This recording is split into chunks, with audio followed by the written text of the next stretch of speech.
ya memang secara sebagian besarnya sih kita akan membicarakan tentang kayu ya, tetapi tidak melulu kayu ya, tapi kita juga nanti akan membicarakan biomaterial tentang misalnya rotan ya, kelapa ya disinggung sedikit ya. Memang agak sedikit berbeda memang dengan struktur dari kayu ya, sehingga kadang-kadang sifat-sifatnya juga agak berbeda. Nah, untuk 3 kali pertemuan, ini adalah hal-hal yang akan kita bicarakan ya. Jadi untuk minggu ini kita akan berbicara tentang kerapatan, berat jenis, kadar air ya, dan BC zat kayu kalau nggak salah. Kemudian minggu depan kita akan berbicara tentang kembang susut dan stabilan dimensi, serta yang terakhir sifat fisis lainnya. Untuk mata kuliah ini bahan-bahannya sudah ada di New LMS ya. Kalau nggak salah sudah pada join semua ya, sudah enroll karena kemarin UTS-nya menggunakan New LMS ya.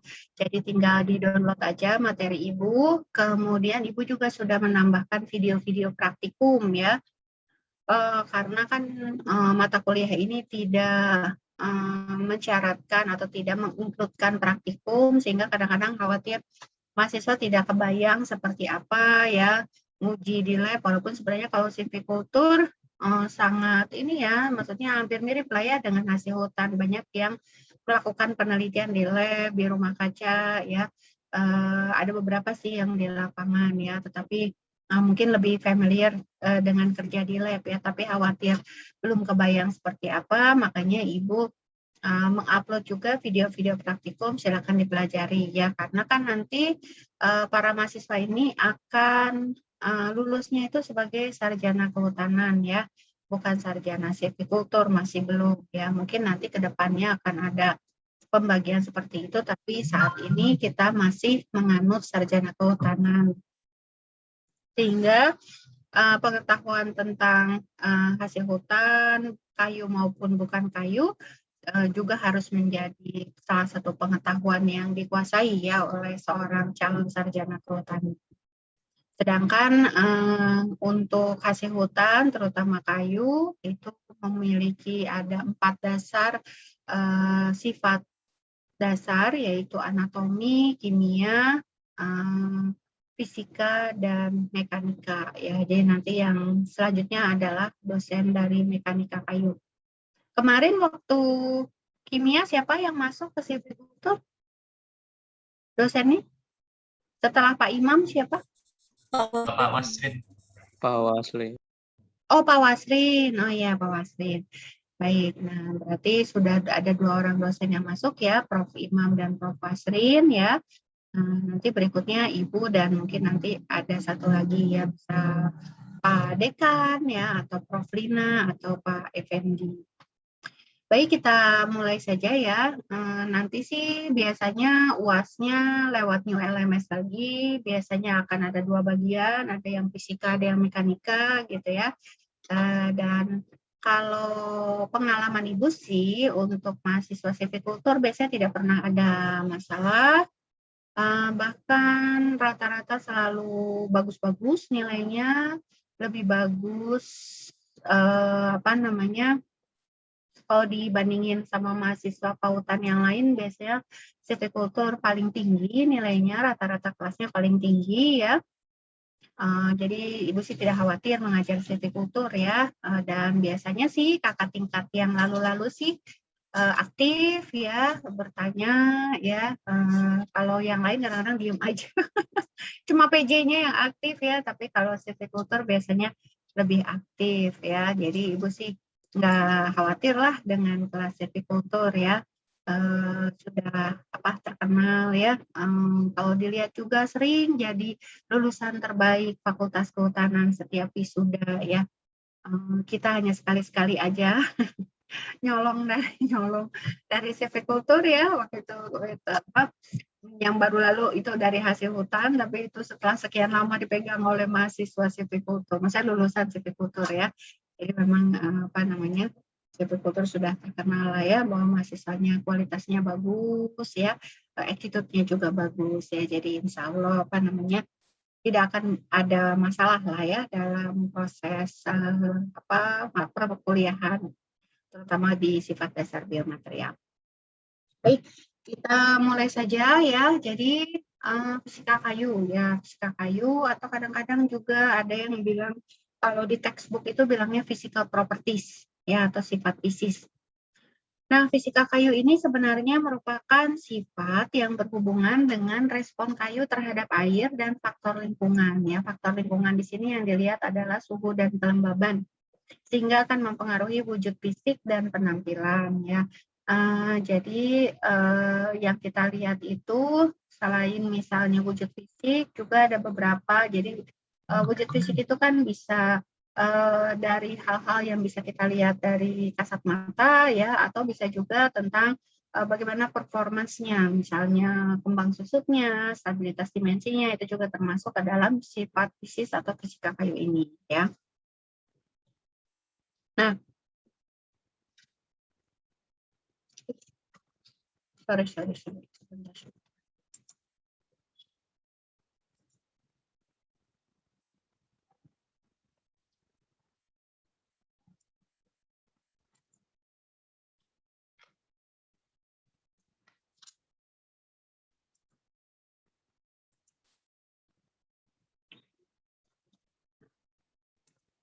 Ya, salah pencet. Malum gaptek. Oke.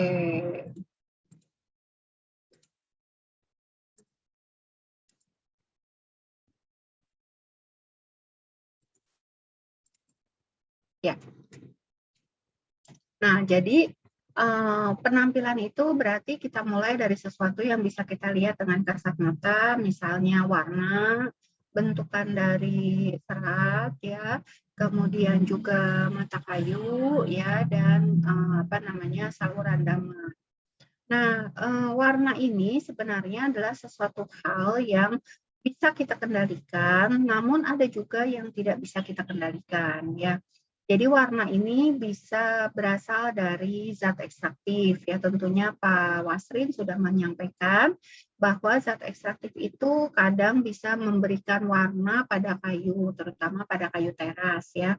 Sehingga kita kenal kalau kayu jati itu warnanya coklat tua ya, kalau kayu nangka warnanya kuning, kayu mahoni warnanya agak coklat kemerahan ya.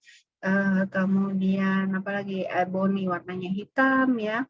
Kemudian ada beberapa lagi warna kayu teras yang lain yang memang sebenarnya temanya mah coklat ya, namanya juga kayu ya, temanya warnanya coklat, cuma coklatnya beragam, coklat tua, coklat muda, coklat kemerahan, coklat krem gitu ya. Nah, itu semua terjadi karena keberadaan zat ekstraktif ya.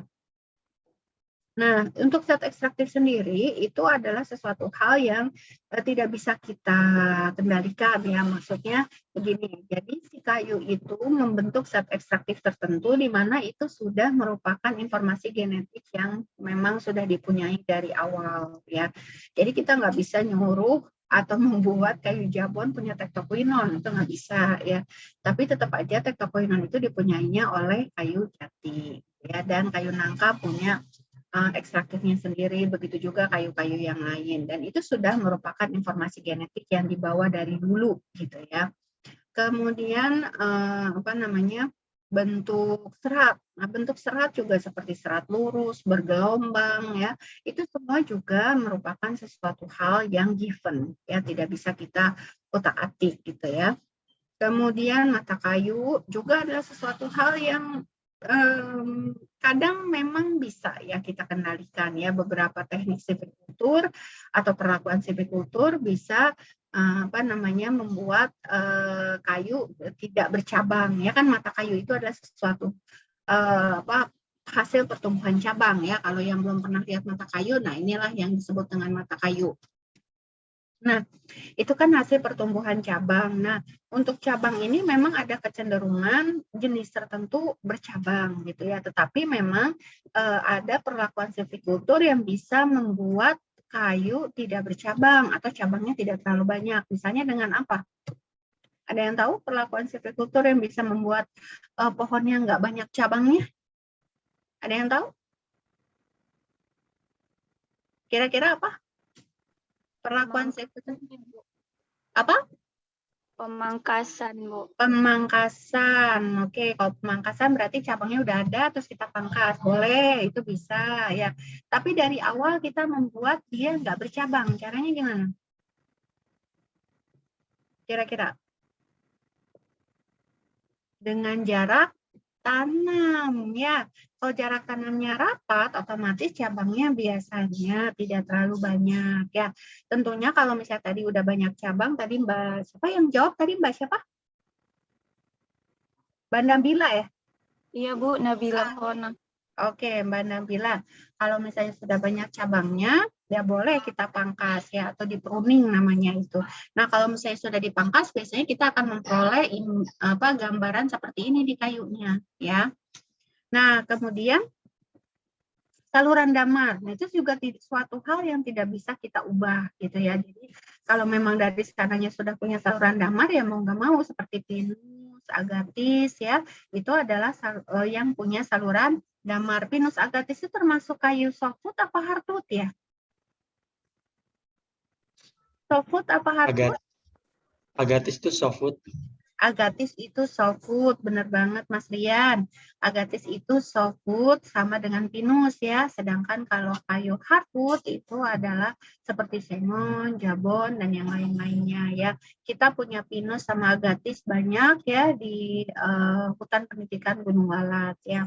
Nah itu adalah suatu hal yang tidak bisa kita ubah ya. Semua pohon punya informasi genetiknya masing-masing ya. Nah, tetapi dari segi warna ya, nih ya, ada hal-hal yang bisa kita upayakan ya. Dari segi warna dan corak ada hal-hal yang bisa kita upayakan, yaitu misalnya yang pertama tuh dengan cara menggergaji. Nah, dengan cara menggergaji tertentu, maka warna bisa ya agak sedikit berubah dan juga kenampakan ya atau tekstur itu akan menjadi lebih dekoratif misalnya dengan menggunakan cara penggergajian tertentu atau misalnya kita mau membuat warnanya lebih gelap.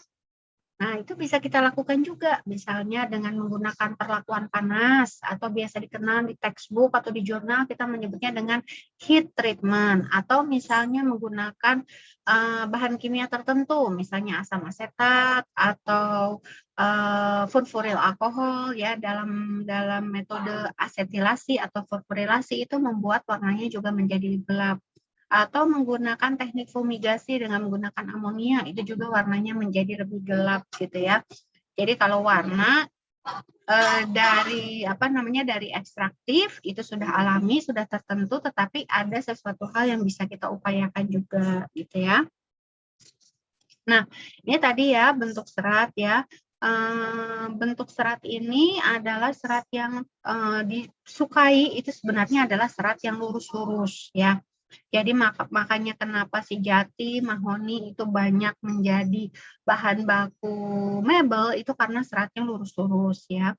Kemudian bukan berarti kalau misalnya seratnya gelombang atau interlock tidak bisa. Yang Ibu tahu sih interlock masih bisa, tetapi kalau misalnya spiral ya itu agak sedikit sulit untuk dikerjakan ya karena akan sulit untuk digergaji. Tetapi biasanya kayu dengan serat spiral ini bisa digunakan untuk industri kreatif, ya keperluan dekoratif, ya aksesoris, ya yang akan bisa menghasilkan corak-corak yang bagus.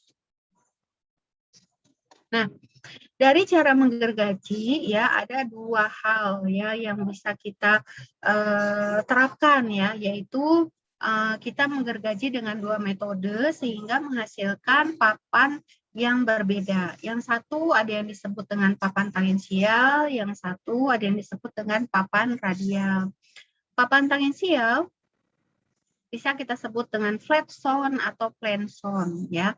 Sedangkan kalau papan radial disebut dengan quarter zone. Nah, papan radial dan tangensial ini banyak kita jumpai di toko bangunan, terutama yang papan tangensial ya. Karena nanti kita lihat kenapanya. Nah, ciri dari papan tangensial itu berdasarkan textbook adalah papan yang bagian lebarnya tegak lurus jari-jari kayu. Nah, jadi si jari-jari Mungkin Pak Imam sudah menerangkan ya mana jari-jari. Jadi ini misalnya kan bagian cross sectionnya, ini adalah lingkaran tumbuh, berarti kan jari-jarinya arahnya ke sini ya. Nah, kalau jari-jari arah ke sini, maka bagian lebar papan itu akan tegak lurus dengan jari-jari. Itu adalah yang disebut dengan papan tangensial. Sedangkan kalau papan radial, kita lihat lingkaran tumbuhnya tuh arahnya ke sini. Ya, sehingga jari-jarinya sejajar, dan ini berarti sisi lebar papan sejajar dengan jari-jari. Nah, dalam mengobservasi jari-jari di lapangan itu bukan pekerjaan mudah ya. Jadi kita kalau mau lihat jari-jari di lapangan harus bawa-bawa cutter sama loop ya, karena kalau mahasiswa TH pasti pernah ke toko bangunan bawa alat itu ya. Buat milih-milih sampel penelitian biasanya ya. Jadi kita datang ke situ bawa cutter, bawa loop. Nah itu biasanya udah terkenal. Wah, ini pasti mahasiswa IPB bilangnya gitu ya, kata toko bangunan ini mahasiswa IPB nih yang mesti nyerut-nyerut dulu sama lihat-lihat pakai loop gitu. Nah, itu bukan perkara yang gampang ya kalau di lapangan, apalagi misalnya kita kurang terlatih. Jadi itu kalau misalnya kita punya kayu atau papan dari toko bangunan itu harus kita sayat dulu pakai cutter ya. Kadang kalau cutternya tumpul jadi susah nyayatnya ya, terus jadi ada geret-geretnya gitu. Nah, jadi kita biasanya di lapangan tidak terlalu tertuju pada mana nih jari-jarinya buat tahu mana tangensial, mana radial. Jadi kalau misalnya nanti di lapangan ya ini Ibu bagi triknya gitu ya. Kalau misalnya mau tahu mana tangensial, mana radial, tidak usah melihat jari-jari ya. Ribet, susah. Nah, gimana cara tahunya kalau kita itu ada atau ingin supaya tahu mana yang tangensial, mana yang radial, itu kita tinggal melihat di bagian lebar papannya adakah parabola ini. Kalau misalnya ada parabola ini, berarti ini adalah papan tangensial. Parabola ini sebenarnya adalah apa? Lingkaran tumbuh. Jadi lingkaran tumbuh, kalau di bidang tangensial bentuknya seperti ini. Nah, kalau yang di bidang cross section kan bentuknya begini. Nah, tapi setelah kita potong, nah arahnya jadi begini. Jadi kalau bagian lebar papannya ada parabola seperti ini, parabola lingkaran tumbuh, maka sudah bisa kita katakan bahwa itu adalah papan tangensial, gitu ya. Nah, kemudian cara menggergajinya itu seperti ini. Ya, jadi kalau papan tangensial tuh, makanya kenapa papan tangensial banyak sekali di pasar. Itu karena papan tangensial cara penggergajiannya mudah, hanya seperti yang terlihat pada gambar. Jadi kalau misalnya kita analogikan lingkaran biru itu log dan garis-garis yang vertikal itu adalah lintasan gergaji. Jadi dia tuh cuma tinggal dibelah-belah aja. Kebayang ya kalau yang sudah pernah lihat penggergajian kayu di Indonesia itu kan biasanya padat karya, semua dikerjakan oleh manusia, paling ada beberapa alat bantu aja untuk ngangkut kayu, tapi pada dasarnya tidak otomatis, sehingga papan tangensial ini bisa dikerjakan oleh penggergajian yang teknologinya tidak terlalu sophisticated gitu ya. Jadi papan tangensial ini jadinya banyak di pasaran karena mudah cara menggergajinya ya. Tetapi ternyata kalau papan tangensial itu kelemahannya gampang pecah, gampang retak kalau kita keringkan. Jadi dia sangat rentan terhadap cacat-cacat pecah dan retak ya. Tetapi kalau dilihat dari segi metode pengerjaannya gampang, terus dari segi coraknya, indahnya pasti tangensial karena dia punya parabola-parabola itu kan ya. Nah, kebalikannya untuk papan radial, kalau misalnya kita mau dapat papan radial semua dari log, itu kita harus menggunakan metode penggergajian seperti yang ada di sini, terlihat di slide yang di bawah. Nah, di sini kalau kita lihat, itu kan kelihatannya rumek ya, maksudnya berarti tuh si lognya tuh kalau kita mau dapat papan radial semua, kita bagi 4 dulu, baru kita belah-belah. Ya kan ya, kalau dilihat dari gambarnya ya, kita bagi 4 dulu, baru kita belah-belah. Jadi itu ribet gitu ya. Kalau misalnya semua dikerjakan oleh manusia, ya mungkin pernah melihat bagaimana proses menggergaji, Itu tuh kalau di Indonesia dikerjainnya harus oleh 2 orang, satu dorong, satu narik gitu ya. Kebayang kalau misalnya harus dibelah dulu jadi 4, kemudian seperempatnya itu kita belah-belah, itu jadi ribet, banyak tenaga yang terbuang gitu ya. Makanya papan radial jarang ditemukan di apa namanya, toko bangunan. Tetapi kelebihannya dari papan radial itu merupakan kelemahan dari papan tangensial tadi. Kalau tadi papan tangensial itu rentan terhadap pecah dan retak, kalau ini lebih tahan gitu ya. Hanya saja karena proses pengerjaannya yang agak sedikit rumit, maka jarang ditemui di pasaran ya. Nah, kemudian kita masuk ke parameter fisika kayu utama. Jadi, di dalam kuliah ini nanti selama 2 minggu, Ibu akan sampaikan parameter sifat fisis atau parameter fisika kayu atau fisika biomaterial yang utama, yaitu kadar air, kerapatan, berat jenis, ya nanti minggu depan kembang susut, ya. Jadi kalau kadar air, kerapatan, BJ adalah sesuatu hal yang tidak bisa dipisahkan ya. Kalau kita berbicara tentang kayu, pasti 3 hal itu selalu ditanyakan. Kerapatannya berapa, kadar airnya berapa, berat jenisnya berapa. Kenapa seperti itu ya? Karena ini merupakan apa ya? Jadi sebagai acuan lah ya, gitu ya. Seperti misalnya nilai berat jenis. Nah, nilai berat jenis itu sangat ampuh kalau di ilmu kayu ya. Nilai berat jenis itu sangat ampuh. Kenapa bisa dibilang sangat ampuh? Karena dengan hanya tahu satu nilai berat jenis, kita bisa memprediksi berbagai macam karakteristik. Ya, misalnya kalau berat jenisnya tinggi, kita bisa bayangkan bahwa kayunya pasti warnanya gelap. Karena kalau BJ tinggi mana ada yang warnanya terang, ya kan? Ulin, kamper, keruing, itu macam jadul ya di Trokarpase ya. Jati aja ya, jati dah gitu ya. Jati itu kan warnanya semua pada gelap ya. Kalau warnanya cerah kayak sengon, jabon, kayu afrika, kayu mesopsis ya. Terus akasia, itu kan biasanya cerah-cerah ya, putih, krem ya, kuning muda gitu. Berarti kalau BJ tinggi pasti warnanya gelap. Kalau BJ tinggi pasti kayunya keras, gitu ya. Karena kenapa kayunya keras ya? Nanti kita lihat tuh kenapa kayunya keras. Terus udah gitu kalau BJ tinggi pasti awet. Kenapa? Ya karena ekstraktifnya banyak. Udah ekstraktifnya banyak, beracun lagi bagi organisme perusak, gitu ya. Jadi dari situ aja, dari satu nilai aja kita bisa prediksi, oh pasti warnanya gelap, keras, awet, susah dikerjakan. Kalau keras pasti susah dikerjakan, susah diawetkan dan dikeringkan karena itu BJ-nya tinggi, dinding selnya tebal gitu ya. Kemudian apa lagi itu apa ya, kalau misalnya BJ tinggi berarti bisa dipakai untuk struktur, untuk atap rumah.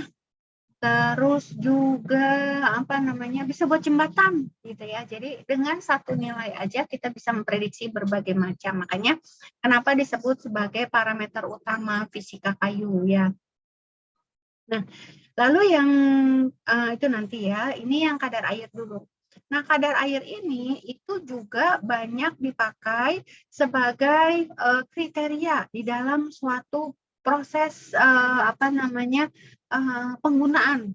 Misalnya, kalau misalnya kita mau mengerjakan kayu, misalnya kita buat jadi suatu produk, biasanya kadar airnya harus kering. Kalau misalnya kita mau ngecat, bayangin ngecat kayu basah kan susah. Berarti kan kalau mau ngecat kayunya harus kering.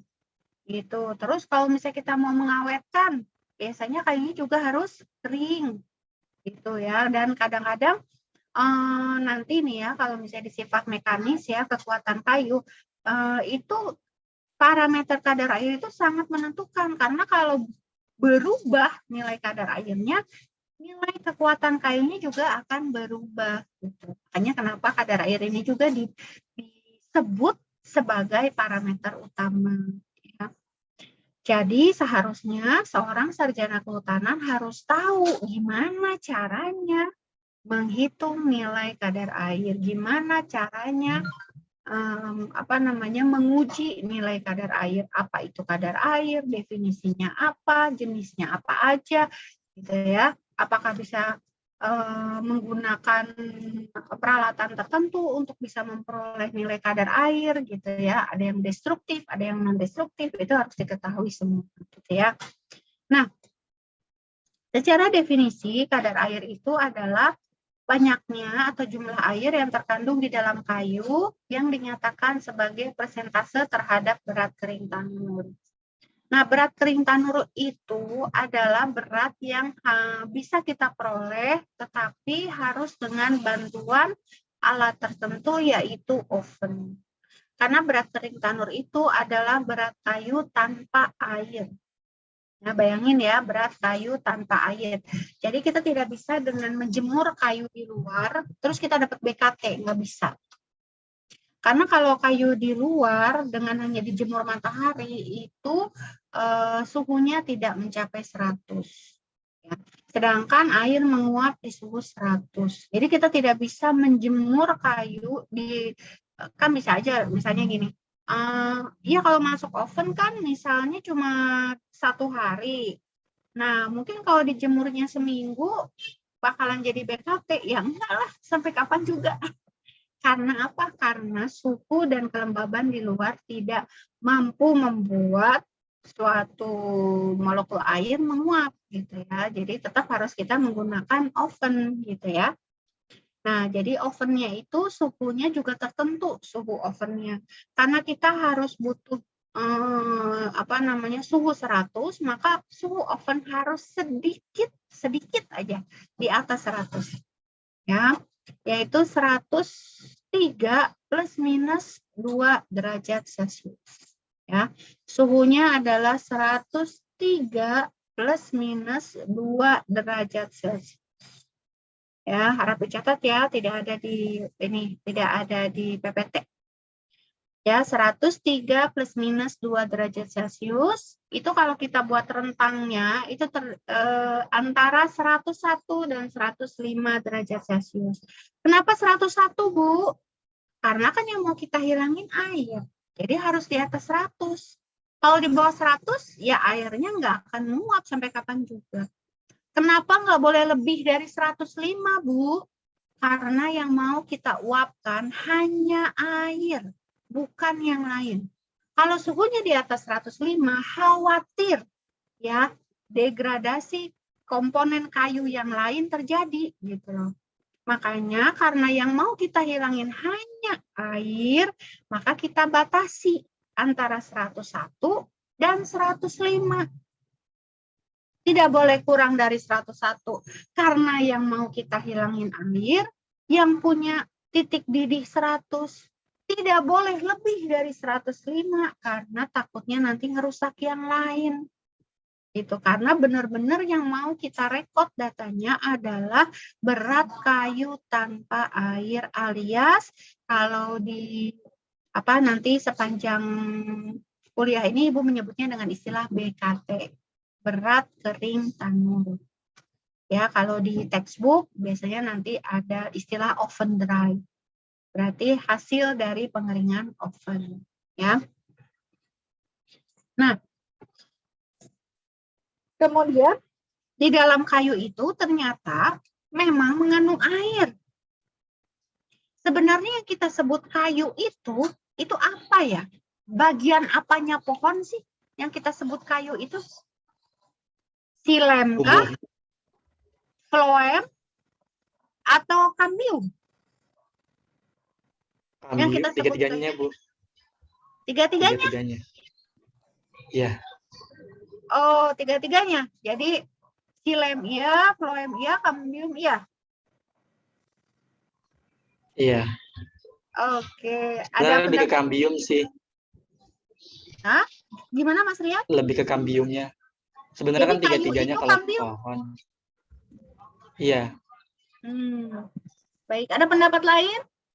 Kalau kata Mas Rian katanya Kayu itu silem, floem, kambium juga, Bu. Tiga-tiganya udah satu paket itu, nggak bisa dipisahin, kata Mas Rian. Ada yang punya pendapat lain? Bagian silem mungkin, Bu. Siapa nih? Mbak Nabila lagi? Zidni, Bu. Oh, Zidni.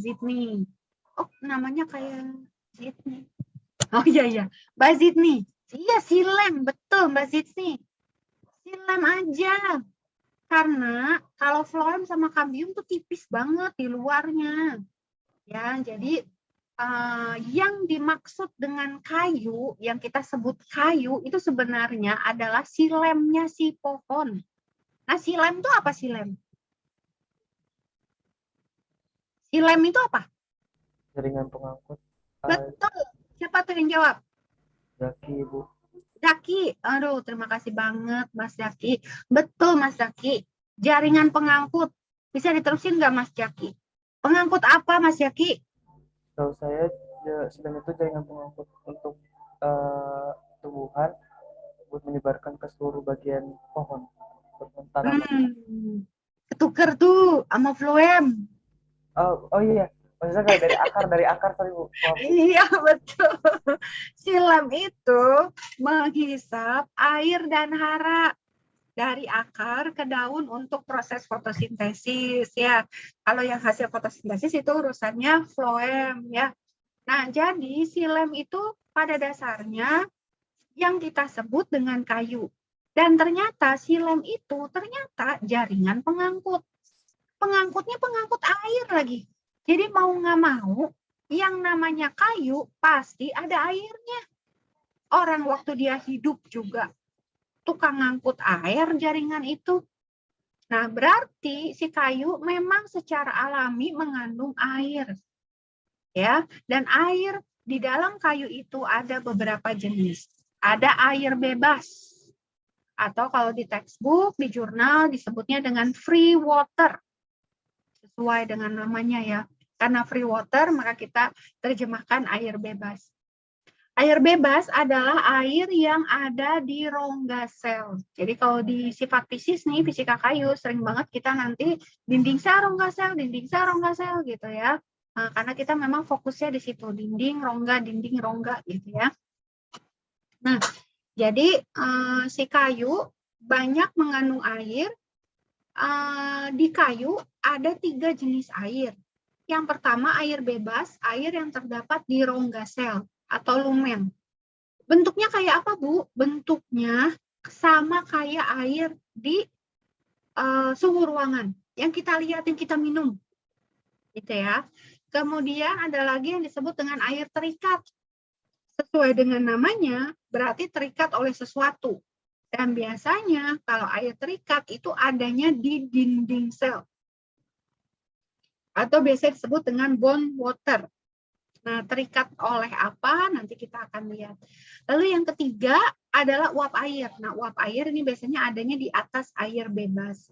Jadi ada 3 macam air yang terdapat di dalam kayu. Air bebas, air terikat, dan uap air. Ya. Nah, ini kalau misalnya jika ingin tahu ya sebenarnya itu yang kita maksud itu apa sih? Gitu ya. Nah, jadi ini tadi ya pohon. Nah, pohon itu kita ambillah batangnya. Nah, ini kan kalau misalnya floem sama kambium tuh ya di sekitaran ini aja tipis banget. Floem itu ya cuma di bawah kulit sedikit, di bawah kulit itu floem. Habis floem kambium langsung silem loh. Nah, ini tuh langsung silem semua. Nah, ini terus kita ambil lagi secuil, diambil lagi secuil jadinya gini di bawah mikroskop ya. Nah, ternyata kalau di mikroskop kita cuma lihat di sel yang tipis-tipis, kalau menggunakan mikroskop yang lebih canggih lagi, kita bisa lihat loh, ternyata dinding sel itu lapisnya banyak. Ada dinding primer, ada sekunder 1, ada sekunder 2, ada sekunder 3. Nah, kemudian kita ambil lagi sekunder 1. Ini ada yang bocor nih, Mas Alvin, tolong ya. Oke. Nah, kemudian kita ambil yang S2. Ya, ada yang S2, kita ambil lagi. Nah, ini ternyata terdiri dari makrofibril. Makrofibril terdiri dari mikrofibril. Nah, sekarang kita lihat lagi. Nah, di sini nih. Ini makrofibril, mikrofibril. Mikrofibril tuh terdiri dari rantai selulosa nih. Tuh, rantai selulosanya terdiri dari rantai selulosa yang tersusun teratur, kita sebut dengan area kristalit. Rantai selulosa yang tersusun tidak teratur nih, disebut daerah amorf. Nah, air terikat itu adanya di sini, di amorf. Ya, air terikat adanya di amorf. Jadi, air di dalam dinding sel itu berikatan dengan komponen penyusun dinding sel kayu. Komponen penyusun dinding sel kayu itu apa aja kata Prof. Wasrin kemarin? Apa aja komponen penyusun dinding sel? Ada 3. Ada selulosa, hemiselulosa, sama lignin. Betul, Mas Chandra. Selulosa, hemiselulosa, dan lignin. Betul banget. Nah, si air itu berikatannya dengan selulosa di mana, Bu? Di daerah amorf. Ya, selulosa berikatan dengan air terutama di area amorf. Kemudian yang berikatan dengan air apalagi? Hemiselulosa. Karena hemiselulosa banyak cabang. Kalau banyak cabang, banyak tangan OH yang bebas. Tangan OH yang bebas dipakai untuk apa? Untuk berikatan dengan molekul air. Jadi di dalam dinding sel yang berikatan dengan air adalah selulosa, terutama di daerah amorf, dan hemiselulosa. Gitu ya. Nah, macam-macam kadar air itu ternyata ada 5 macam.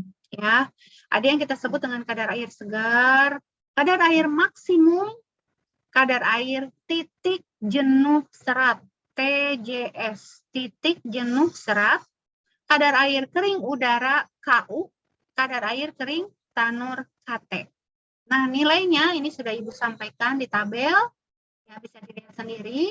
Dan kemudian ini adalah posisi atau volume air yang ada di rongga dan dinding sel saat kondisi kadar air masing-masing. Gitu ya. Jadi misalnya kalau kadar air segar, biasanya rongganya terisi 50%, dinding selnya jenuh. Jenuh itu artinya penuh sama air ya. Kemudian kalau yang maksimum itu berarti rongganya penuh sama air, dindingnya penuh juga. Kalau titik jenuh serat berarti kondisi di mana rongga sel kosong, ya dinding sel jenuh. Kemudian kalau kering udara, rongga kosong, di dinding sel masih ada sebagian. Kemudian kalau kering tanur, karena semuanya sudah kita hilangkan menggunakan oven, suhu di atas 100 tadi, maka semuanya sudah jadi kosong. Ya. Nah ini adalah analogi gambarnya. Kalau misalnya yang maksimum tuh semuanya penuh. Nah ini yang segar, ini yang TJS, titik jenuh serat, dan ini yang KU, ini yang kering tanur. Kemudian kita bahas satu-satu ya. Nah, tadi Ibu sudah menyampaikan bahwa di dalam kayu ada 3 jenis air. Ada air bebas, ada air terikat, dan uap air. Nah, ternyata yang mempengaruhi berat dan dimensi kayu itu adalah air tersebut. Ya, kalau misalnya sesaat setelah ditebang, maka yang akan keluar pertama adalah air bebas. Pada saat dia setelah ditebang, yang pertama keluar adalah air bebas. Air bebas sudah keluar semua, baru diikuti dengan air terikat. Pada saat air bebas keluar, maka yang akan berkurang dari kayu hanya berat. Pada saat air bebas keluar, maka yang hanya berkurang dari kayu adalah berat. Nah, setelah air bebasnya keluar, diikuti dengan air terikat. Pada saat air terikat keluar, maka yang berkurang tidak hanya berat, tapi juga dimensi. Artinya pada saat air terikat keluar, mulailah terjadi proses penyusutan. Ya, jadi harap diingat kalau cuma air bebas yang keluar, ya kayunya hanya berkurang berat aja. Tapi pada saat air terikat yang keluar, nah itu kan berarti sudah ada air yang keluar dari dinding sel ya, makanya mulailah terjadi penyusutan. Ya. Nah, kemudian titik jenuh serat ya, kita bahas titik jenuh serat. Nah, titik jenuh serat ini adalah hal yang sangat krusial yang harus kita ketahui. Kenapa? Karena kadar air titik jenuh serat adalah kadar air di mana mulai terjadinya proses penyusutan. Kenapa bisa begitu? Karena pada saat kadar air pada kadar air titik jenuh serat, air bebas sudah hilang alias lumen kosong, tetapi yang tinggal hanya air terikat. Ya. Air terikat ada penuh di dalam dinding sel, berarti setelah dia turun lagi kadar airnya dari kadar air titik jenuh serat, berarti yang keluar adalah sudah air terikat. Dan biasanya untuk keperluan praktis, kadar air titik jenuh seratnya adalah sekitar 30%. Tetapi pada kenyataannya tidak semua kayu kadar air titik jenuh seratnya 30%, tidak. Jadi besaran nilai kadar air titik jenuh serat biasanya dipengaruhi oleh BJ dan zat ekstraktif. Biasanya kalau yang BJ-nya tinggi, itu kadar airnya titik jenuh seratnya kurang dari 30%. Ya, sekitar itu ya. Nah, jadi kenapa kadar titik jenuh serat ini jadi sangat penting? Karena dia merupakan titik krusial terjadinya penyusutan. Ya. Nah, kemudian kalau kadar air kondisi segar adalah kadar air sesaat setelah tebang. Nah, ini biasanya untuk kayu yang berBJ rendah, biasanya nilai kadar airnya bisa mencapai lebih dari 100%. Kenapa bisa seperti itu?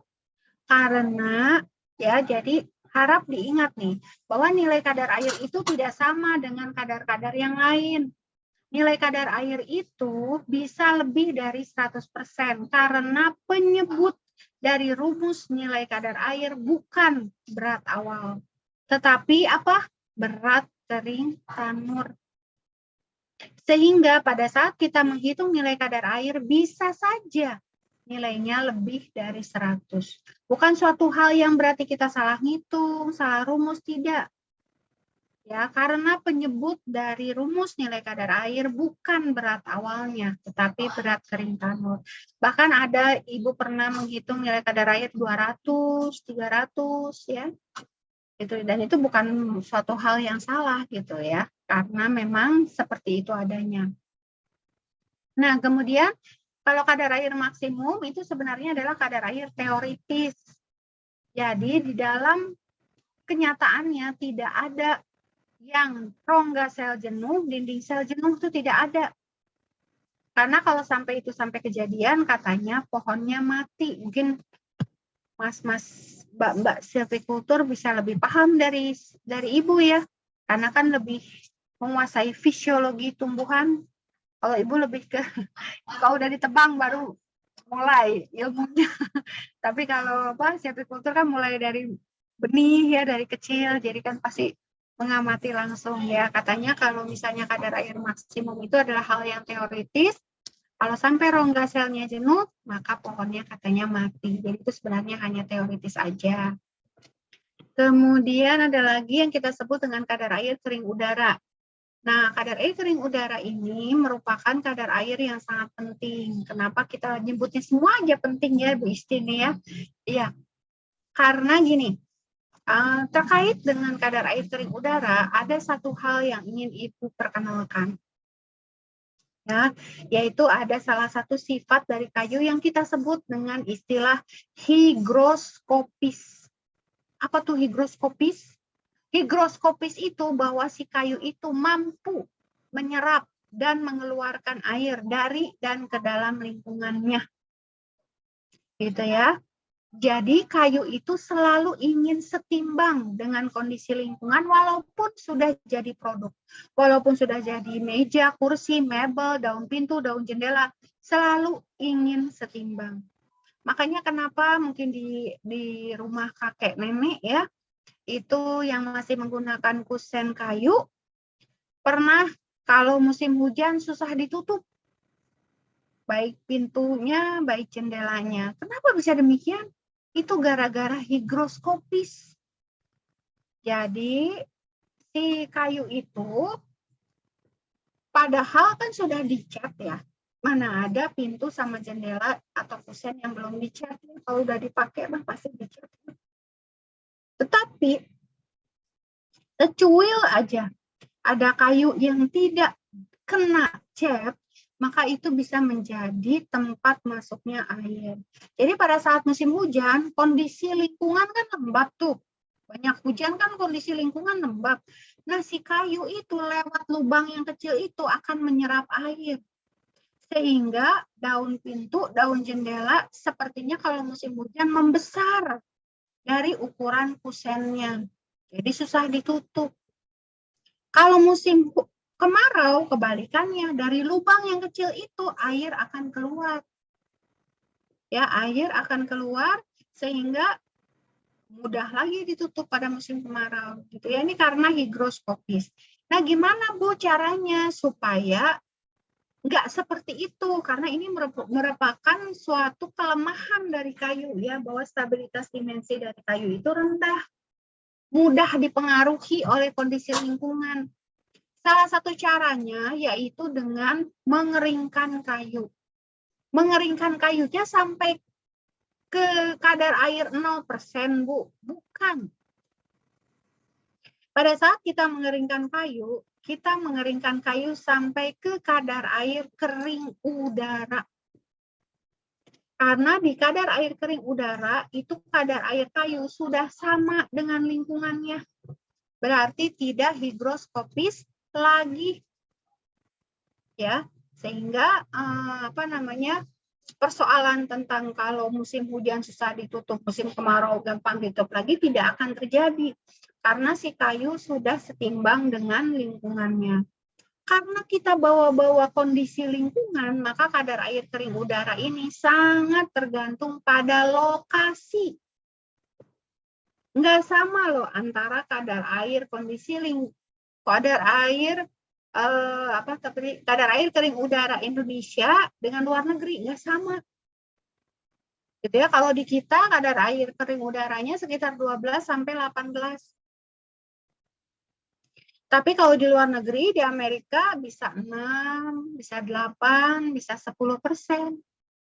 Nah, kalau misalnya kita mengekspor kayu ke sana menggunakan kadar airnya Indonesia 12%, apa yang terjadi?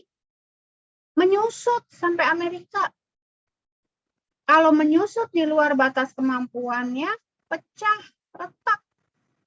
Kita pasti kena komplain. Makanya kalau misalnya kita mau ekspor, kita harus tahu di sana tuh kadar air kesetimbangannya atau kadar air kering udaranya berapa. Kalau misalnya 10%, maka kita harus mengeringkan sampai 8%. Baru kirim. Supaya nanti pada saat dia nyampe ke tempat tujuan, kan biasanya kalau kirim barang kan pakai itu tuh jalur laut ya, kan lama tuh biasanya. Nah, makanya kita pada saat kita mengirim barang, kita turunin lagi kadar air 2%, jadi 8%. 8% kita kirim sampai sana 10%, gitu ya. Nah, kadar air kering udara ini ada macam-macam istilahnya. Ada kadar air kesetimbangan, ada juga yang disebut kadar air pakai. Tapi itu semua sangat tergantung dari lingkungannya, gitu ya. Nah, ini ada negara Amerika nih kayaknya ya.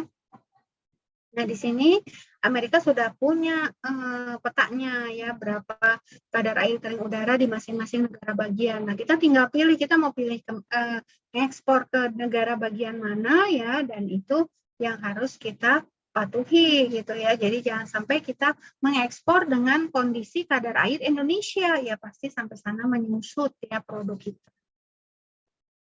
Kemudian ada lagi kadar air kering tanur ya, ini biasanya sekitar 0% ya, karena sesuai dengan rumus, maka berat awalnya akan sama dengan BKT sehingga nilainya menjadi nilainya menjadi 0%. Nah, ini adalah rumus umum dari kadar air ya. berat awal dikurang BKT, sekali lagi dibaginya BKT ya, bukan berat awal, dikali 100%. Nah, pengukuran kadar air itu bisa secara destruktif dan bisa juga secara non-destruktif. Ya. Yang destruktif itu adalah nomor 2, 3, dan 4, sedangkan yang nomor 1 itu adalah non-destruktif. Ya. Nah, yang gravimetri itu kita disebut destruktif adalah kita harus membuat sampelnya terlebih dahulu. Ya, sampelnya itu sesuai dengan standar yang kita pakai. Kalau menggunakan standar ASTM, maka bentuknya kubus, ukurannya 5 kali 5 kali 5. Kalau British standar beda lagi. Kalau JIS ada lagi, SNI ada lagi, gitu ya. Jadi kita harus patuhi berapa ukurannya sesuai dengan standar yang kita pakai. Nah, dalam mengukur kadar air kita butuh alat, yaitu timbangan dan oven. Ya, itu untuk pengukuran gravimetri. Sedangkan untuk yang titrasi dan destilasi itu destruktif test juga dan sampelnya bahkan berupa serbuk. Ya, jadi untuk destilasi ini dipakai untuk kayu-kayu yang berkadar ekstraktif tinggi. Itu khawatir kalau kita menggunakan gravimetri ekstraktifnya akan menguap gitu mungkin ya, atau menjadi rusak lah gitu, sehingga nilai BKT-nya tuh nggak murni ya, tidak hanya berupa kayu tanpa air.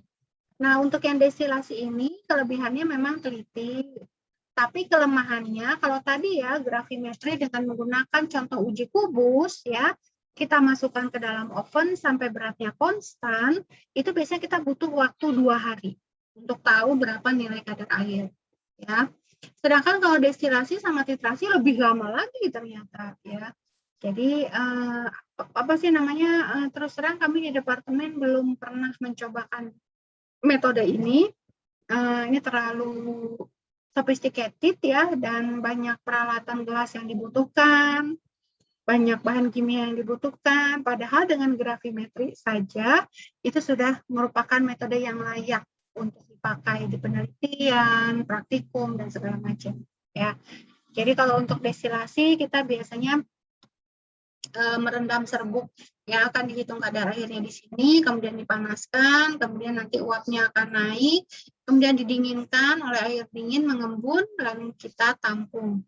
Berat air dibagi BKT serbuk yang kita uji kadarnya, gitu ya, itu merupakan berat air. Kadar air ya, itu untuk destilasi.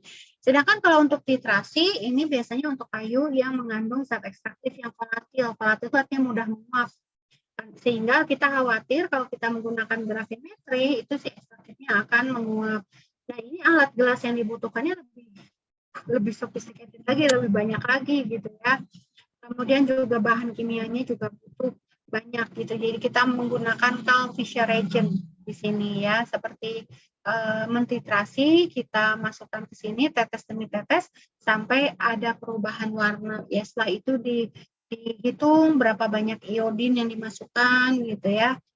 Setelah itu akan menghasilkan berapa nilai kadar airnya. Jadi ini memang sangat teliti. Kalau memang penelitiannya butuh presisi yang sangat tinggi untuk nilai kadar air, mungkin bisa digunakan gitu. Tapi selama ini kami di departemen menggunakan gravimetri itu sudah cukup reliable ya untuk berbagai macam penelitian.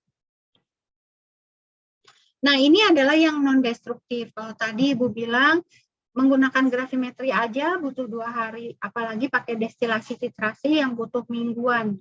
Nah, kalau menggunakan alat ini instan, saat itu juga langsung ketahuan berapa nilai kadar airnya, tanpa timbangan, tanpa oven. Gitu ya.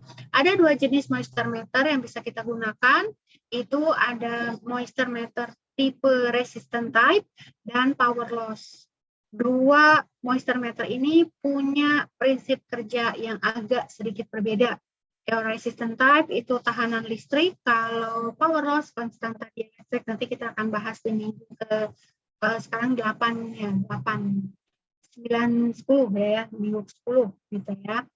Nah, tetapi kelemahan dari metode atau penggunaan alat ini adalah bahwa moisture meter hanya bisa dipakai di bawah titik jenuh serat. Jadi kalau untuk pas misalnya kita nebang pohon, terus kita berapa ya kadar air awalnya, kadar air segarnya, nggak bisa. Ya, pasti error. Ya, karena ini terkait dengan prinsip kerja. Ya. Nah, ini adalah contoh soal. Insya Allah soal ini akan ada di UAS ya. Ibu yakin kalau silvicultur bukan tidak akan menemukan kesulitan dengan soal ini. Hanya saja Ibu titip jangan sampai lupa bahwa penyebutnya adalah PKT dan bukan berat awal ya. Silakan nanti di exercise di rumah. Kemudian sifat-sifat yang dipengaruhi oleh kadar air, ada kekuatan ya, semakin rendah kadar air, kekuatan semakin tinggi, kembang susut semakin tinggi kadar airnya, penyusutannya semakin banyak, kalori pembakaran semakin rendah kalau kadar airnya semakin tinggi ya, semakin basah kayu maka semakin berat ya. Kemudian untuk yang listrik sama panas, kalau kadar airnya tinggi dia jadi konduktor, kalau kadar airnya rendah dia jadi isolator ya. Kemudian cara menghalangi atau mengurangi perubahan dimensi akibat perubahan kadar air lingkungan. Yang pertama dengan dicat tentunya pelapisan ya, tetapi seperti yang tadi sudah Ibu kemukakan contohnya walaupun sudah dicat ya, ternyata kusen dan daun pintu maupun daun jendela kadang masih suka susah ditutup, sehingga menjadinya pelapisan itu menjadi tidak efektif ya, karena hanya di bagian permukaan aja. Atau misalnya kita menghalangi perubahan dimensi, misalnya beberapa kayu yang memang dikhawatirkan akan mengalami proses penyusutan, kita beri sambungan berupa dari besi gitu ya, sehingga dia akan mengalami fiksasi, tidak banyak bergerak. Atau misalnya dengan pengeringan, ya tadi ya, dikeringkan sampai kadar air kering udara, sehingga akan menjadi lebih stabil dimensinya karena sifat higroskopisitasnya berkurang. Atau misalnya dengan bulking treatment, memasukkan sesuatu ke dalam kayu monomer, misalnya dengan menggunakan bahan berbasis formaldehid, polyethylene glycol, monoethylene glycol ya bisa dipakai, atau yang bisa chemical treatment, misalnya asetilasi, purpurilasi gitu ya. Itu semua bisa membuat si kayu menjadi lebih stabil. Sayangnya kalau di Indonesia ini memang belum umum untuk dilakukan kecuali mungkin pengecatan, mechanical treatment, pengekangan, dan pengeringan. Sedangkan untuk bulking dan chemical treatment-nya masih belum umum, masih belum ada dijual bebas gitu ya. Tapi untuk nomor 1, 2, 3 sudah ada. Kemudian kerapatan dan biji kayu, ini juga dua hal yang sangat penting seperti yang tadi sudah Ibu sampaikan. Banyak hal yang bisa diprediksi jika kita tahu berapa nilai berat jenis dari kayu. Kalau di material lain, kerapatan dan berat jenis adalah dua hal yang sama, tetapi kalau di kayu itu adalah dua hal yang berbeda.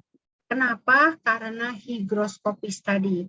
Jadi karena si kayu bersifat higroskopis, maka antara berat dan volumenya akan selalu berubah tergantung dari berapa besaran nilai kadar airnya, ya kan? Sehingga nilai kerapatan dan berat jenis adalah suatu hal yang berbeda kalau di kayu. Ada 3 hal yang menjadi perbedaan dari kerapatan dan berat jenis di kayu. Yang pertama dari segi definisi. Jadi kalau definisi itu kalau kerapatan perbandingan massa dengan volume. Sedangkan kalau BJ perbandingan kerapatan kerapatan kayu dibanding kerapatan air. Nah, terus perbedaan yang kedua, karena dia perbandingan massa dengan volume ya untuk kerapatan, maka dia punya satuan. Bisa gram per sentimeter kubik atau kilogram per meter kubik. Sedangkan BJ karena dia merupakan perbandingan kerapatan, maka BJ tidak punya satuan. Ya, BJ tidak punya satuan. Sedangkan perbedaan yang ketiga, kalau kerapatan itu sangat dipengaruhi oleh kadar air, sedangkan kalau BJ tidak. Ya. Nah, ini karena kerapatan tadi merupakan perbandingan massa dengan volume, maka kerapatan punya satuan, sedangkan kalau BJ tidak. Oke, ini adalah berat jenis beberapa logam dan kayu. Kita lihat di sini memang ebony memiliki nilai berat jenis tertinggi 1,2, tapi itu pun sangat-sangat kecil jika dibandingkan aluminium, gitu ya. Jadi memang kalau mesti dibandingin secara kekuatan tentunya tidak bisa ya antara logam sama kayu. Tetapi kayu memiliki banyak kelebihan kalau menurut Ibu ya. Bahkan industri otomotif, mobil mewah selalu dilengkapi interior yang berasal dari kayu sehingga akan terlihat kemewahannya gitu ya. Jadi sungguh salah kalau dibilang kayu itu, itu mah materialnya orang nggak mampu. Justru kalau sekarang ya, kalau orang buat rumah dari kayu, pasti kita bisa nilai bahwa kekayaannya sangat berlebih. Karena kayunya mahal-mahal ya sekarang ya, apalagi kalau yang punya kualitas yang sangat baik. Nah, kemudian bagaimana cara menghitung kerapatan dan berat jenis? Nah, kan tadi sudah ada rumusnya. Berarti kita udah tahu kan bahwa kalau mau ngitung kerapatan, kita harus punya dua nilai. Berapa beratnya, berapa volumenya. Nah, kalau berat mah gampang ya, tinggal taruh aja di timbangan beres. Tapi kalau volume, ya volume juga gampang aja ya.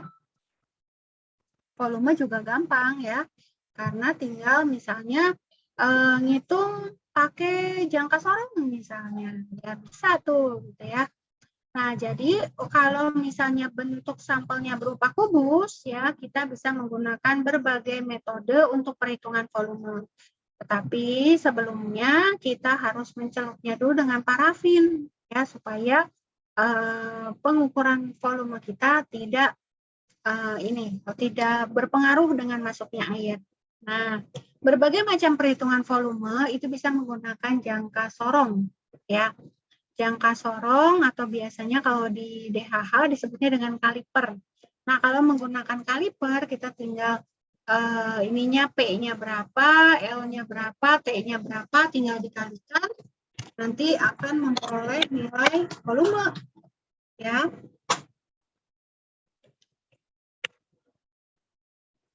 Nah, kemudian ada lagi metode berikutnya adalah metode limpahan.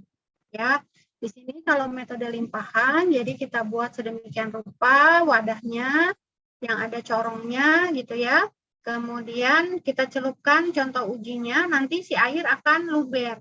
Pada saat si air luber itu ditampung oleh gelas ukur dan kita baca berapa volumenya. Volume air yang luber sama dengan volume benda yang dimasukkan. Atau bisa menggunakan gelas ukur. Nah, kalau gelas ukur ini sebelum dimasukkan kita baca dulu berapa tinggi gelas ukur, kemudian kita masukkan contoh uji dan kita baca kembali. Selisih tinggi gelas ukur adalah volume. Nah, yang berikutnya ini ada yang kita sebut metode Archimedes. Nah, metode ini yang paling reliable ya. Jadi kalau di lab kami biasanya menggunakan jangka sorong atau metode Archimedes ya. Nah, di metode Archimedes ini kita timbang gelas piala plus air, kemudian kita masukkan contoh uji seperti yang terlihat pada gambar. Kemudian kita timbang kembali gelas piala, air dan contoh ujinya sehingga kita peroleh berapa selisih beratnya itu adalah volume ya. Jadi ada beberapa metode yang bisa kita lakukan dalam mengukur volume. Nah, kemudian ada juga penentuan kerapatan secara cepat. Kalau tadi kan kita butuh, kalau di lab sih timbangan ada, terus kaliper ada ya, atau kalau menggunakan Archimedes juga bisa gitu ya. Tapi kalau misalnya kita di lapangan agak sulit ya bawa-bawa timbangan kemana-mana sehingga kita bisa menduga nilai kerapatan dengan cara seperti ini. Misalnya kita punya suatu sampel kayu dengan panjang 10-20 cm, kita ukur panjang totalnya, kemudian kita celupkan ke dalam wadah berisi air, lalu kita ukur panjang bagian tenggelam. Ya, berapa bagian tenggelam dibagi panjang total itu adalah kerapatannya. Dan ini adalah contoh soal yang akan ada di UAS ya. Nanti akan ditanyakan berapa nilai kerapatan dan berat jenisnya. Yang ini Bu garis bawahi di sini adalah dalam mengaplikasikan rumus kerapatan dan berat jenis. Jadi kalau kerapatan itu tinggal membandingkan antara berat dan volume. Tetapi yang harus diperhatikan adalah bahwa berat dan volume yang dibandingkan dalam menghitung kerapatan harus dalam satu kondisi yang sama. Jadi kalau ditanya kerapatan segar, maka yang harus kita bandingkan berat segar dan volume segar. Kalau kerapatan kering udara, berarti berat kering udara dibagi volume kering udara. Kalau kerapatan kering tanur, berarti berat kering tanur dibagi volume kering tanur. Pokoknya harus sama berat volumenya dalam kondisi yang sama.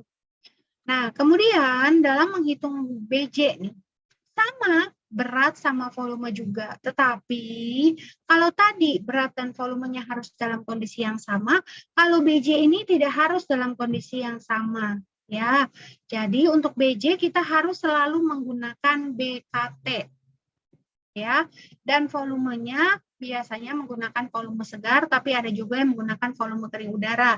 Tapi untuk nanti UAS kita menggunakan volume segar ya, karena itu pakemnya seperti itu ya. Jadi untuk BJ itu adalah BKT dibagi volume segar dan jangan lupa dibagi 1. Ya, karena ini adalah kerapatan air ya, sehingga kita bisa lihat. Maka kita lihat kan di sini kan ya, nilai kerapatan sama BJ itu berbeda ya. Nah, sifat yang dipengaruhi oleh BJ kayu tadi sudah disebutkan ya di awal bahwa BJ kayu bisa memprediksi berbagai macam karakteristik. Nah, inilah karakteristik yang Ibu maksud gitu ya. Misalnya yang pertama warna ya. Jadi kalau misalnya BJ tinggi biasanya warnanya lebih gelap karena mengandung zat ekstraktif. Kemudian sifat pengerjaan, kalau BJ tinggi pasti lebih keras kayunya karena kalau banyak zat ekstraktif kayunya lebih kompak, lebih keras gitu ya. Zat kayunya lebih banyak gitu ya. Kemudian stabilitas dimensi, semakin tinggi BJ, nah biasanya kembang susutnya juga besar. Kemudian kalau BJ-nya lebih dari 1, tentunya pasti tenggelam. Nah, kemudian ada lagi sifat pembakaran nih. Jadi kalau misalnya di fisika kayu nih ya, atau fisika biomaterial, kalau kita berbicara tentang BJ, maka yang harus kita pikirkan atau berkorelasinya kemana nih, gitu ya. Berkorelasinya kalau kita berbicara tentang BJ, maka korelasinya adalah ketebalan dinding sel. Jadi semakin tinggi BJ, maka dinding selnya semakin tebal. Jadi kalau kita berbicara tentang BJ, maka korelasinya adalah ketebalan dinding sel. Nah, untuk sifat pembakaran, sebenarnya pada saat kita membakar kayu, yang dibakar itu apa? Dinding sel kan ya. Nah, jadi dengan semakin tinggi nilai berat jenis, di mana semakin tebal dinding sel, maka akan semakin baik sifat pembakarannya. Ya. Kemudian keawetan alami. Kayu BJ tinggi biasanya lebih awet. Kenapa? Ya karena mengandung zat ekstraktif yang bersifat racun. Gitu ya. Kalau keterawetan, nah keterawetan ini beda sama keawetan. Keterawetan itu kemudahan kayu dimasuki oleh bahan pengawet. Nah, balik lagi nih, kalau BJ-nya tinggi, itu biasanya dinding selnya tebal. Kalau dinding selnya tebal, rongga selnya kecil. Nah, biasanya kalau dinding sel tebal, rongga sel kecil sulit untuk dimasuki oleh bahan pengawet. Kemudian keteguhan atau kekuatan. Semakin tinggi BJ, biasanya semakin kuat. Kenapa? Karena kalau BJ-nya tinggi, dinding selnya tebal, maka akan semakin bisa atau mampu menahan beban lebih banyak. Ya. Faktor-faktor yang mempengaruhi nilai BJ yaitu tempat tumbuh. Yang pertama, nah tadi kan disebutkan tuh kalau misalnya mau apa tadi nggak ada cabangnya, ya jarak tanamnya dirapetin. Nah, jarak tanam dirapetin. Jadi nanti tuh si pohon tumbuhnya lurus-lurus, nggak banyak cabang. Nah, ternyata dengan memperapat,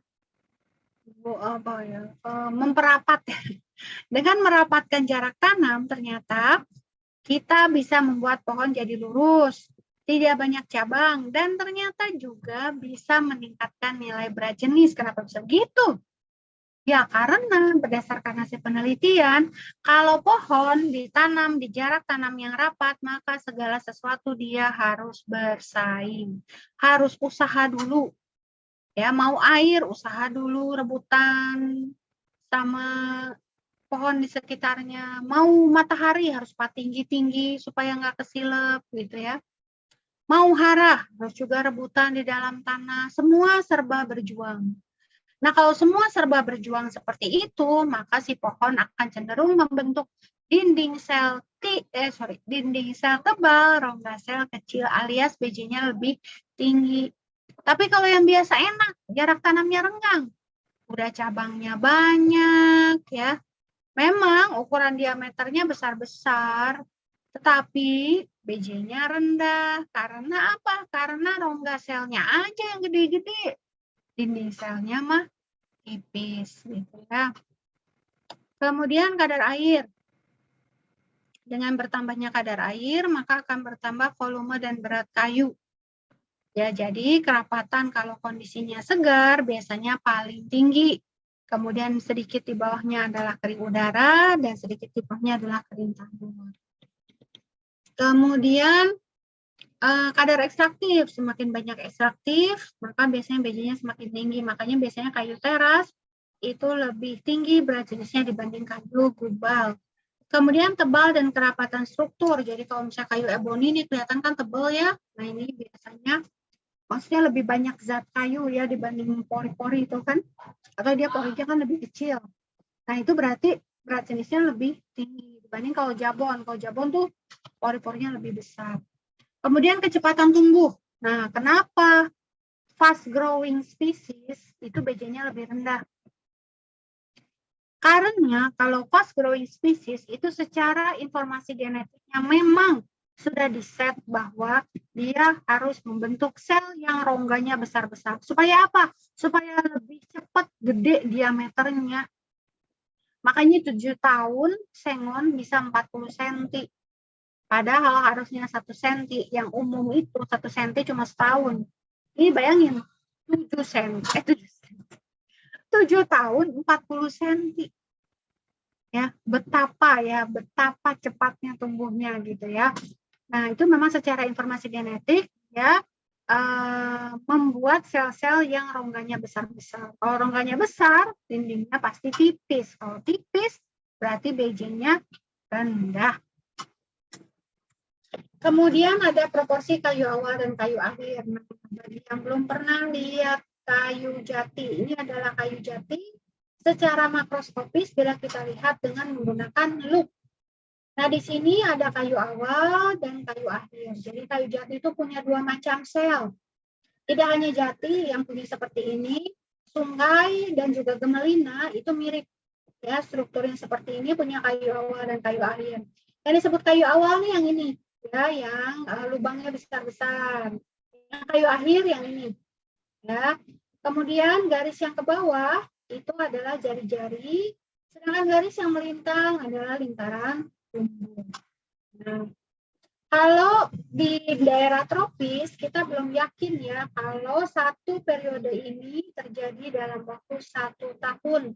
Makanya kita tidak menyebutnya lingkaran tahun. Tapi kalau di daerah 4 musim, 1 periode ini terjadi dalam 1 tahun. Makanya kalau pohon yang hidup di daerah temperate, biasanya kita duga umurnya dengan menghitung berapa sih lingkaran tahunnya. Gitu ya.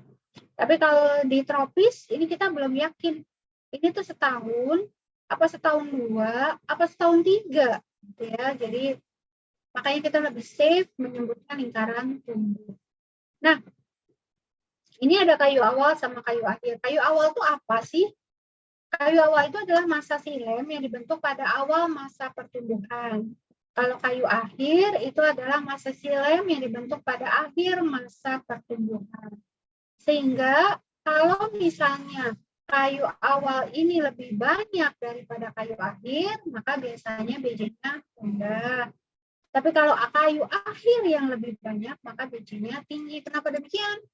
Karena kalau kayu awal itu pada saat awal pertumbuhan, hara masih banyak, air masih banyak, maka dia cenderung membentuk rongga sel yang besar-besar. Dinding selnya tipis. Ya.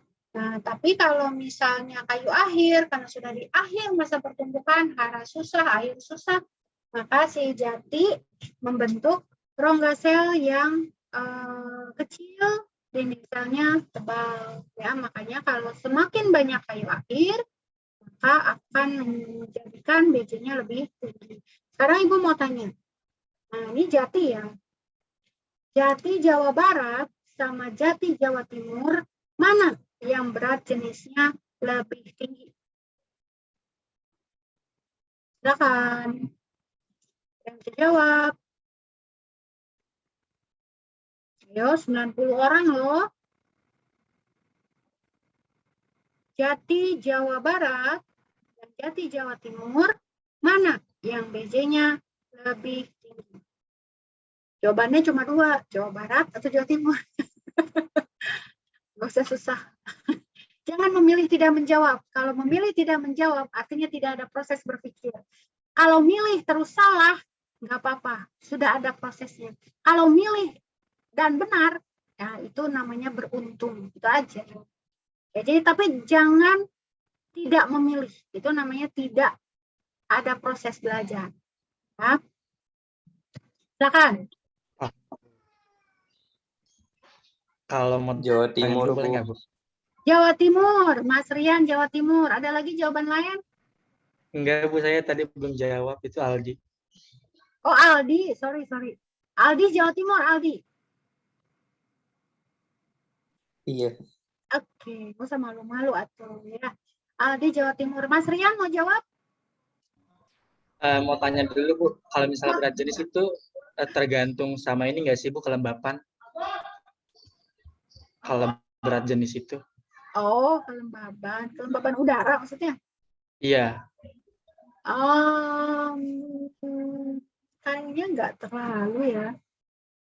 Nggak ke arah situ sih kayaknya Mas Rian ya. Kayaknya kalau kelembaban sih kayaknya enggak ya. Lebih kepada ini nih. Iklim. Bukan iklim ya. Kalau iklim kan sama-sama Pulau Jawa. Musim. Musim. Antara musim hujan, musim kemarau gitu loh. Jadi nggak terlalu ke situ sih arahnya. Ke kelembaban. Oke, jawabannya tadi Mas Aldi ya. Karena Mas Aldi itu udah benar ya, Jawa Timur. Berarti Mas Aldi ini beruntung ya. Memilih dan jawabannya benar ya. Jadi kalau yang tadi memilih Jawa Barat, nah salah nggak apa-apa. Yang penting milih ya. Jangan sampai tidak memilih. Berarti tidak ada proses berpikir dan tidak berani mengambil resiko ya. Nah, kenapa jati Jawa Timur yang lebih tinggi? Karena kalau jati Jawa Timur lebih banyak porsi kayu akhirnya. Kenapa porsi kayu akhirnya lebih banyak? Karena kalau Jawa Timur itu apa namanya, musim hujan sama musim kemaraunya lebih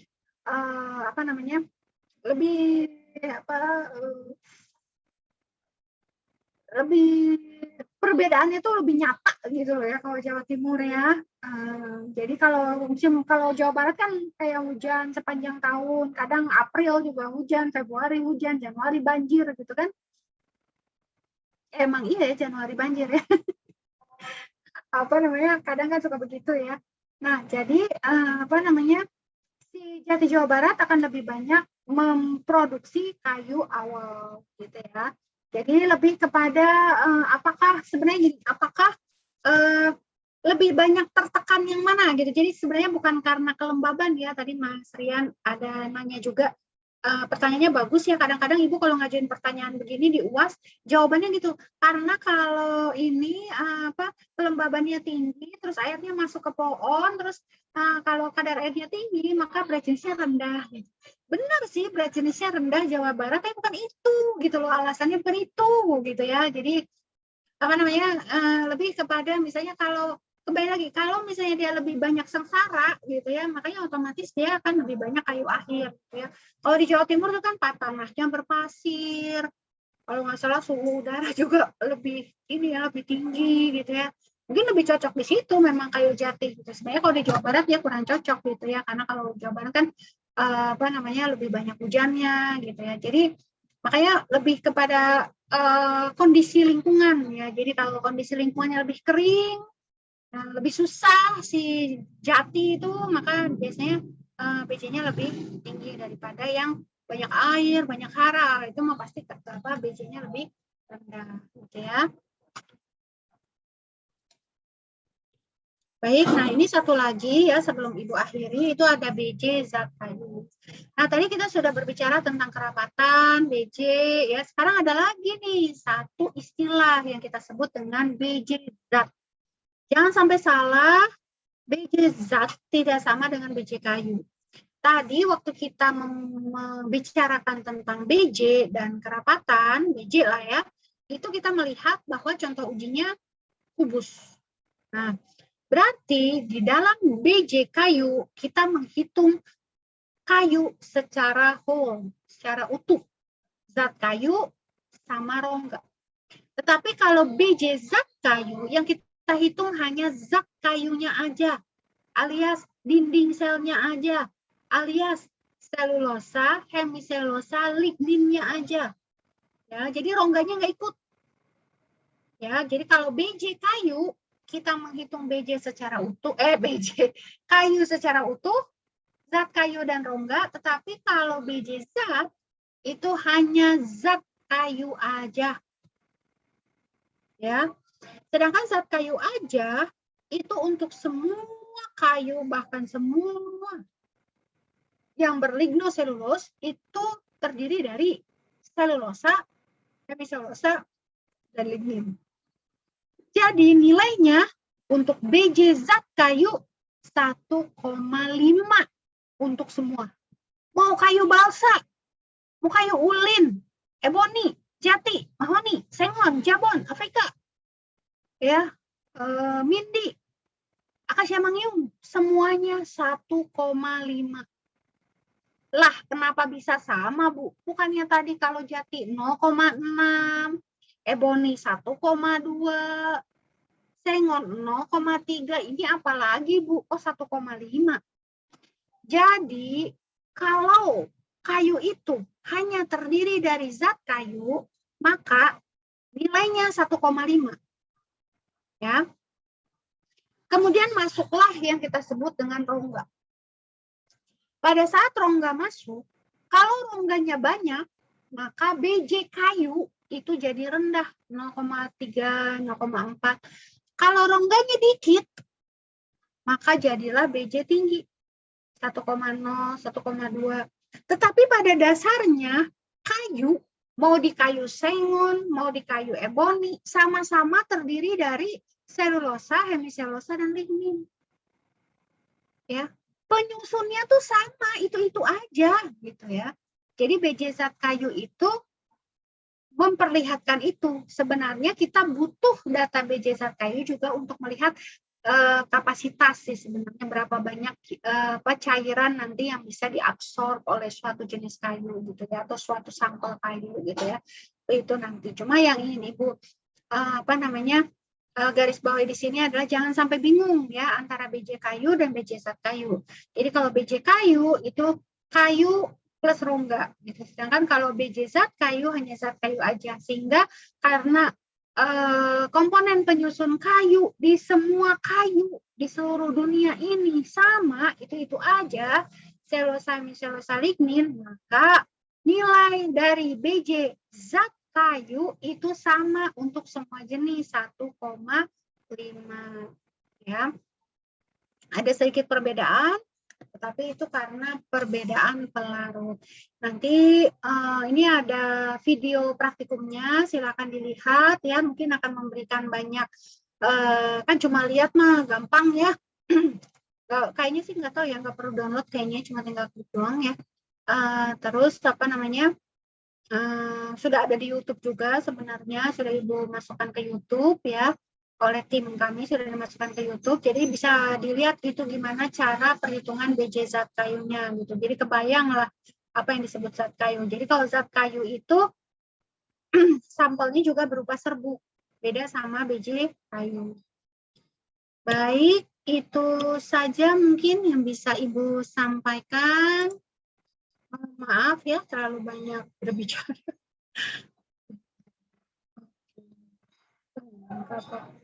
Oke, ada yang ingin ditanyakan, silakan. Sebelum Ibu akhiri. Ibu izin bertanya, Ibu. Iya, silakan Mas Alvin.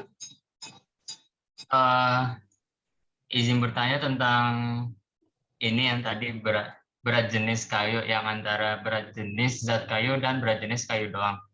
Kan kalau berat jenis kayu itu berarti bersama rongga dan zat kayunya ya, Bu.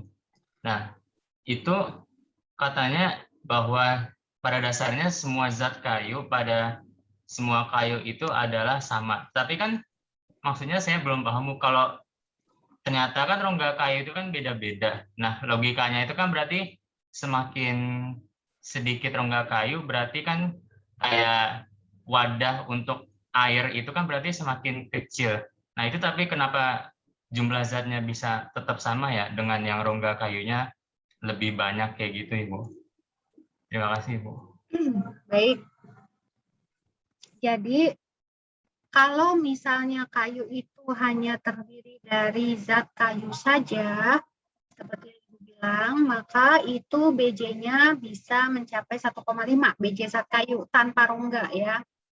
Nah, kemudian kayu itu kan pada kenyataannya tidak hanya berupa zat kayu ya. Kayu itu kan tidak hanya selulosa, hemiselulosa, lignin, tetapi di dalamnya ada zat ekstraktif. Kemudian juga itu kan selulosa, hemiselulosa, lignin kan cuma ada di dinding. Terus ada rongga, ada mikrovoid, ya, ada noktah gitu ya. Struktur kayu itu kan lengkap ya, tidak hanya zat kayu aja. Nah, kalau zat kayu aja kita kumpulin jadi satu, nah, itu 1,5.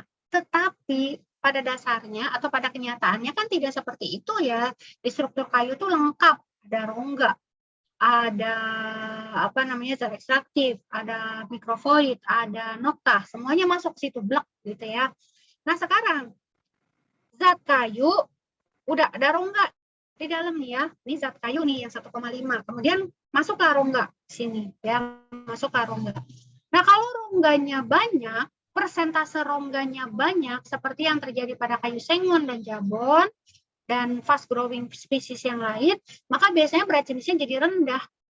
Karena terlalu banyak rongganya. Gitu ya. Nah, tetapi kalau misalnya yang terjadi pada ebony dan ulin, di situ kan persentase rongganya sedikit. Maka BJ-nya menjadi tinggi. Gitu. Nah, tetapi kan pada dasarnya si selulosa, hemiselulosa, ligninnya kan ada. Kalau misalnya kemarin Prof. Wasrin pernah menyampaikan, antara softwood dan hardwood saja, selulosa, hemiselulosa, dan ligninnya kan sama aja. Paling cuma beda-beda tipis tuh persentasenya. Ya kan? Tapi selulosanya di semua kayu ada, hemiselulosa di semua kayu ada, lignin semua kayu ada, tetap kan ada selulosa, hemiselulosa, dan lignin. Dan itu kalau kita hitung berat jenisnya, itu 1,5 tanpa rongga. Tetapi kalau misalnya kita sudah menggabungkan zat kayu itu dengan rongga, maka hasilnya adalah BJ kayu yang berbeda-beda itu tadi. Kalau kebanyakan rongga, BJ-nya jadi rendah. Tapi kalau sedikit rongganya, persentase rongganya sedikit, maka BJ-nya akan menjadi lebih tinggi. Itu maksudnya Mas Alvin, semoga bisa menjawab ya. Atau ada lagi mungkin yang belum paham? Oh iya, Ibu, udah paham. Terima kasih banyak. Baik. Ada lagi yang ingin ditanyakan? Silakan. Saya Bu mau nanya. Oh iya, silakan Mas Aldi. Jadi itu apa sih rongganya tuh bukan tempat buat airnya ya Bu?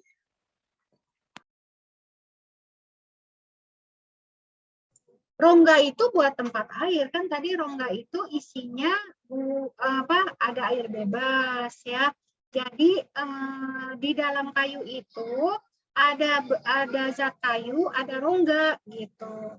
Tetapi kalau misalnya zat kayunya tanpa rongga itu biasanya nilainya 1,5.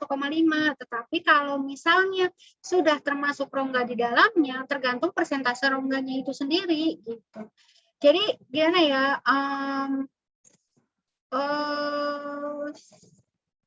100%-nya mungkin 1,5 gitu ya. Mungkin yang bikin bingung itu ya. Mungkin yang disebut 100% zat kayu itu adalah 1,5 gitu. Nah, pada saat tidak sudah berupa kayu sebenarnya di mana di situ ada rongga, ada nokta, mikrofluid. Nah, itu berarti zat kayunya itu 100% zat kayu sama rongga gitu. Ininya sudah merupakan satu kesatuan di dalam kayu itu dan menjadi 100% gitu. Zat kayu sama rongga gitu maksudnya. Ya, jadi kalau 100% tanpa rongga itu 1,5. Tapi kalau sudah sama rongganya maka ada berbagai macam nilai berat jenisnya gitu ya, 0,3, 0,6 gitu ya, tergantung dari itu kan. Kalau misalnya si kayu ya 0,3 berarti otomatis dia lebih banyak rongganya daripada zat kayunya.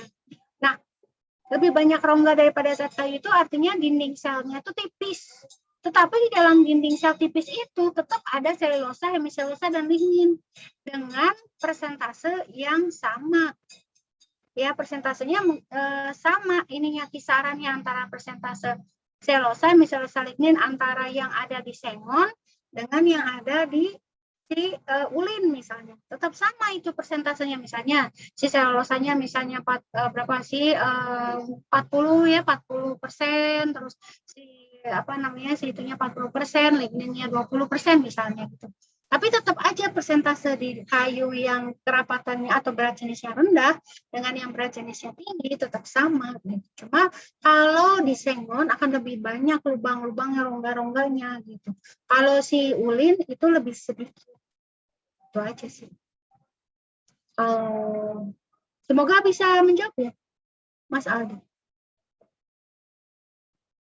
Paham? Oke, Bu. Oke, ya baik. Baik, ada lagi? Baik, jika tidak ada, mungkin sudah juga ya, sudah azan zuhur ya. Kita cukupkan dulu. Terima kasih atas perhatiannya. Insya Allah bahannya sudah Ibu sampaikan di New LMS. Silakan di-download, silakan dilihat ya video-video praktikumnya. Semoga bisa memberikan gambaran ya tentang tadi BJ kayu, BJ zat kayu ya, kemudian juga perhitungan nilai kadar air. Terima kasih atas perhatiannya. Insya Allah kita berjumpa lagi minggu depan. Wassalamualaikum warahmatullahi wabarakatuh. Waalaikumsalam warahmatullahi wabarakatuh. Waalaikumsalam warahmatullahi wabarakatuh. Waalaikumsalam Terima kasih banyak Ibu. warahmatullahi wabarakatuh.